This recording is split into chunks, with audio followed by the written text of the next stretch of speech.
Hey guys, hope everyone's having a good evening. Just wanted to show you some of the finished product of this stuff that I bottled this last time. This right here is, I call it ScupperMelon. It is green Scuppernong grape and watermelon, which was just picked fresh. Got it from the local farmer's market. It is just unbelievably delicious. So this is what it looks like. This is from the 32-ounce jar that I bottled. I had left it to ferment on the counter for 3 days, and then I bottled half of it in 32-ounce Grolsch bottles that have like the vacuum seal type lid, the pressure seal where you clamp it down. That actually helps the fermentation process. It kind of supercharges the extra carbonation, the extra carbon dioxide back down into the liquid. So really fizzy this way. You have to be careful when you open it. I'll show you that later.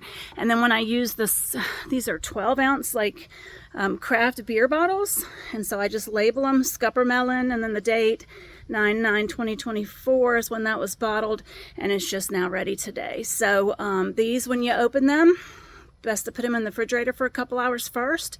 The 32-ounce jars, at least a couple hours, sometimes overnight if it's really fizzy. But there's different ways to open them to make sure it doesn't spray all over you, because the one thing that's different, well, one of the many things that's different between homemade kombucha and store-bought kombucha is that homemade kombucha is still fermenting as it sits there, and you have to put it in the fridge to slow it down, or you could end up with the bottle exploding. I had had several of these that I put in the Florida room where it was warmer to ferment for 2 days, and they just couldn't take it. So these actually have to be fermented on the counter, but the 32-ounce Grolsch bottles, you can do that where it's a little bit warmer, just not for too long, like max of 3 days.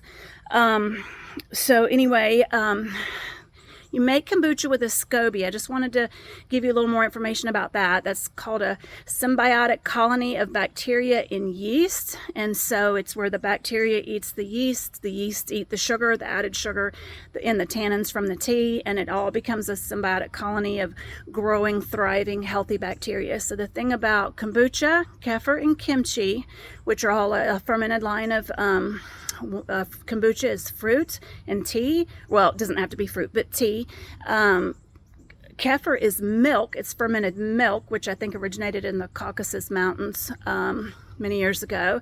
And then kimchi is like fermented vegetables. It's fermented Nippon cabbage and various other things. But all of them work differently in the gut, and I'll talk to you about that later. Just to start with, these fermented fruits and vegetables and drinks are the only thing really in the world that can replenish lost gut bacteria. Most other foods, probiotics, prebiotics, they can feed your gut bacteria that's already there. They can make it healthier, stronger, better able to withstand invaders, bad bacteria that gets into your system. But your stomach pH is so high, your stomach acid is such a high pH that it can kill all that bacteria, the healthy bacteria from things like yogurt, or just the bacteria that's naturally on fruit peels and things like that. It can kill it off before it gets to your gut where it needs to be. The way I look at it is the kombucha does your upper stomach. The kefir really helps to treat and replenish your midgut. And then the kimchi, because it's vegetables that are very fibrous and it takes them a long time to break down, they actually make it where they can replenish the gut bacteria towards the colon area. So kombucha, being a liquid, and kefir's a liquid also, but it has all the fats and things from milk, so it withstands the digestive system a little bit longer. But kombucha absorbs pretty readily, pretty quickly, and so the acidity is high, the pH is very high, which allows it to survive through the upper tract of the GI system, and then it can actually replenish. Since the bacteria survives alive, it can replenish the lining of your gut, and it's like some of the only foods on earth that can do that. So it's really good for you, and not to mention, it is incredibly delicious. So hope to see you back. Subscribe if you get a chance, or like the video. I'll be posting tons more instructional videos on how to make all different kinds of fermented foods, and also some other things that I've talked about in prior videos as far as dealing with grief and loss, and cleaning and organizing and things with the house. So just feel free to check back anytime, and have a lovely evening.